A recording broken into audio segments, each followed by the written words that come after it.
বাবানের school মানে সকালটা তাড়াহুড়ো। কারণ সকালবেলা না এখন ঠান্ডা পড়ে গেছে বলে একটু বেলা করে উঠছি। আর বেলা করে ওঠার কারণও আছে, কারণ শীতকালে না দুপুরবেলা একদম ঘুমায় না, আর সময়ের সাথে পারা যায় না বলে ঘুমাতে ইচ্ছেও করে না। ঘুমালেই কাজগুলো এগোতে চায় না, আর রাতের রান্নাটাও দেরি হয়ে যায়। আবার বাবানকে তো সন্ধ্যের দিকটা পড়ানোও থাকে।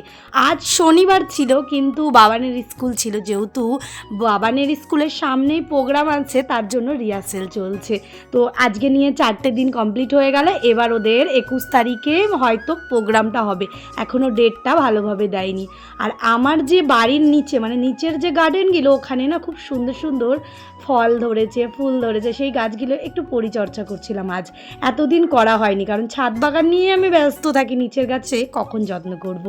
আর সকালের আমার রুটিন গরম জলের সাথে লেবু দিয়ে মধু। আমার সত্যি বলতে এটা খেয়ে কিন্তু আজকে আমি এত রোগা নয়, আমি যে পরিমাণে মোটা হয়ে গেছিলাম আমি তো নিজেই ভাবছিলাম আমি কি রোগা আদৌ হতে পারবো, কিন্তু হ্যাঁ ফাইনালি আমি রোগা হয়ে গেছি। আমার ইচ্ছেটাও পূরণ হয়েছে।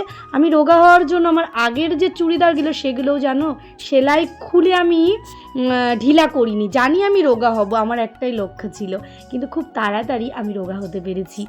আর কিছু টুকিটাকি কাজ ছিল, এখন শীতকাল, জামাকাপড় কাচতে কাচতে বেলা হয়ে যায়, ওই জন্য শুকাতে চায় না, পরের দিন সকালে সেগুলো আবার নেড়ে দিই। আর বাবানের স্কুলটা আজ আবার তাড়াতাড়ি ছুটি হয়ে গেছিলো।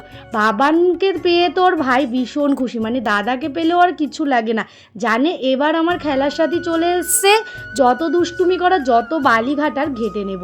তারপর স্নান করে বাবানকে প্রণাম মন্ত্রটা শেখাচ্ছিলাম, মানে ও জানে, ওর সাথে সাথে আমি করার চেষ্টা করি। আমি যখন ওর সামনে প্রণাম মন্ত্রগুলো করবো না, ও আগ্রহী হয়ে আমার সাথে সাথে মন্ত্র পড়ে।